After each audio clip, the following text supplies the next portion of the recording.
Hi guys, hi Flosstube. This is my, I think my 5th attempt now to record this video. It's becoming a bit ludicrous really at this stage. If this doesn't work, I quit. I've had so many technical issues and then a Skype call comes in halfway through and it's like, So, I know I haven't been around for a while and I do apologise, but like I said to you before, my life is just bananas, and my dad was in hospital again. He came out on a Thursday and I had to bring him back into the emergency room on a Sunday, and he was in for like a week and a half, and then he gets home and he's just become this needy person who just wants me there all the time, and I just can't deal. I just can't deal with it anymore. I'm trying to go to work and raise a child and deal with this and have some semblance of a minuscule life for myself, and it's just become ridiculous. So I haven't been around much, and this is what happens. People think I'm flaky, and I'm really not. I'm just drowning under a sea of other people's needs. But let's get on to happier stuff.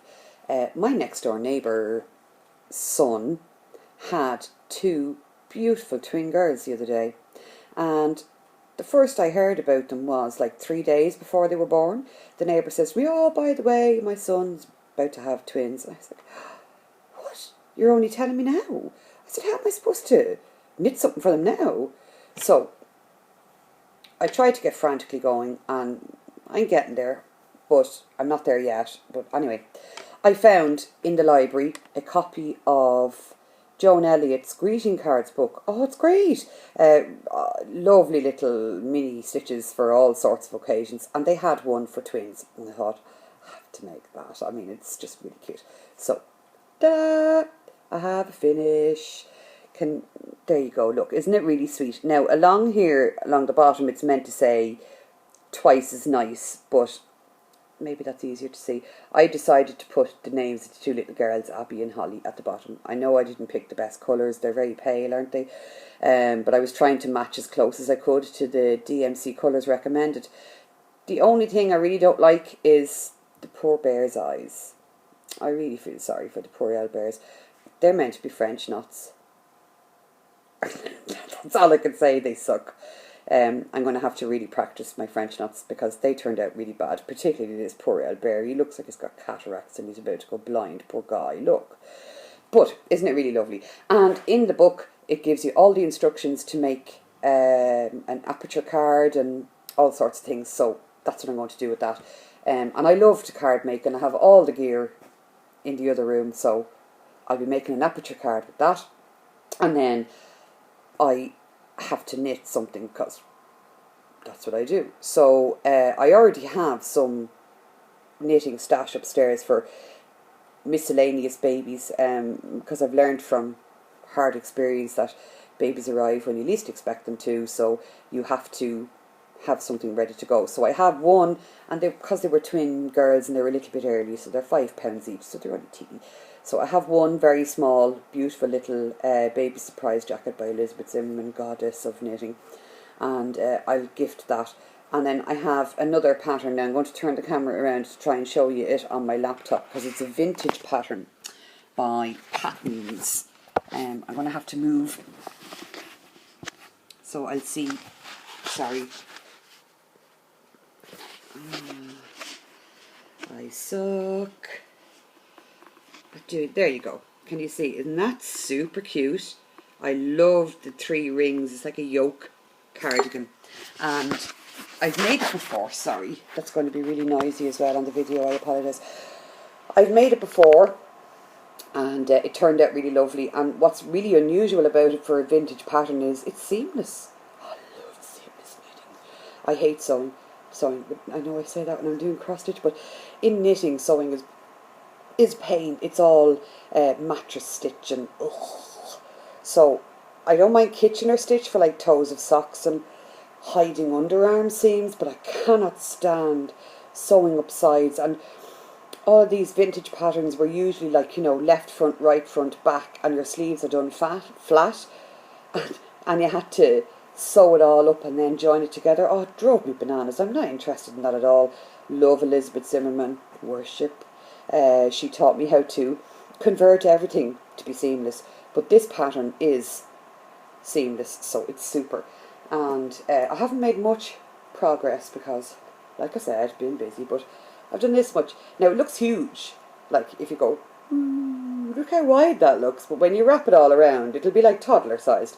So I'll have one newborn thing and then one bigger baby thing. So I've done the bottom 2 rows of the V stitches and I'm onto the body. So once you get onto the plain knitting, I should fly up to the arms and then I'll get cracking on the yoke and it'll be done in no time. So that's that. I have had some stash acquisition, but it hasn't arrived yet. So I think I'm going to maintain the air of the man of mystery, and I'll tell you guys about it when it arrives. But needless to say, thank you Coffee Stitcher, thank you Stash Queen, minding my minders. I have made an order, yes. Can't wait for them to arrive, they're so cool. And I've also bought 2 patterns. Thank you Lovely Array, and thank you yet again. No, actually mainly Lovely Array, and then Stash Queen enforced what Lovely Array had already said. So I've bought 2 charts. I shall show you when they arrive. I have a feeling I bought something else, but I actually can't remember. So maybe I didn't, but I wouldn't be surprised. So I'm going to hold off on buying anything else until my visa bill arrives, because I have a feeling it could be larger than I thought. So we'll leave it at that. Where else? Oh yes, the other thing was my Alice in Wonderland. Do you remember this? My Heaven and Earth design, gorgeous. Started it. I don't really know if I'm enjoying it. This is my progress so far. I'm trying parking, as you can see obviously by all the threads hanging down, and this is how much I've got done, and that's about almost 1 column of the first page. But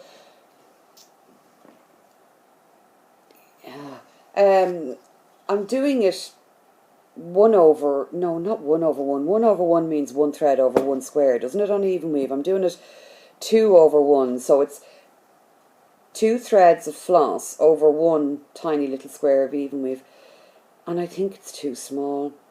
I'm really struggling when you, like, it's okay when you're doing the first time into a square, but when you come along and you're adding in your other colours, I'm really struggling to get the needle through the squares and to see where I should be putting the stuff. So I really don't know what to do. I can't see myself carrying on to do all of the rest of it. It's really a struggle. So what should I do? Should I rip it out? I don't even know how I would rip it out, because it's 1 over 1. It's all so tightly packed. I know it looks tiny, but it's a lot. Can you see the back? Look how tightly packed it all is. I don't even know how I'd rip it out without damaging the fabric, but should I rip it out and go back and do it 2 over 2? Is that how you'd say it? 2 threads over, so 2 squares of this would be 1 square on the chart. Please help me, because I do think this is too tight for me right now.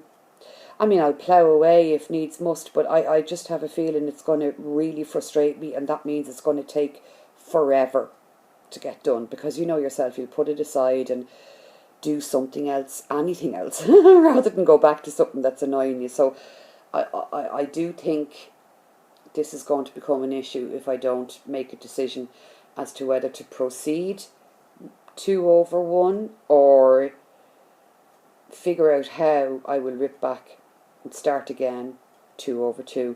So I need 2 suggestions. 1, keep or rip. 2, if I rip, how do I rip without ripping the fabric, because it's like, this stuff is super tightly packed in here. I mean, it's a real struggle to get your needle through the squares when there's already been a needle through, you know. So maybe I don't know. I'm really struggling with that, and I would appreciate any assistance that I could be given. Do I have anything else to show? I kind of really don't. I know it's a really short video and it's been a while, but I don't have anything else to show. When my haul arrives, I'll have stuff to show, but until then, all is quiet on the Western Front at the moment. Kids are back in school, traffic is back sucking again. Dublin traffic is so bad. Please God, my dad stays out of hospital for at least a week to give me a rest. My husband is away travelling all week with work, so I'm at home on my own with my beautiful daughter. So that means I don't sleep because I can't settle when I'm on my own in the house. So it's going to be an interesting week. So stitching will hopefully get me through. So send me some mojo to get that cardigan knit, to figure out what to do with my Alice in Wonderland, for my stash to arrive, and I will talk to you then. Okay, night night stitchers.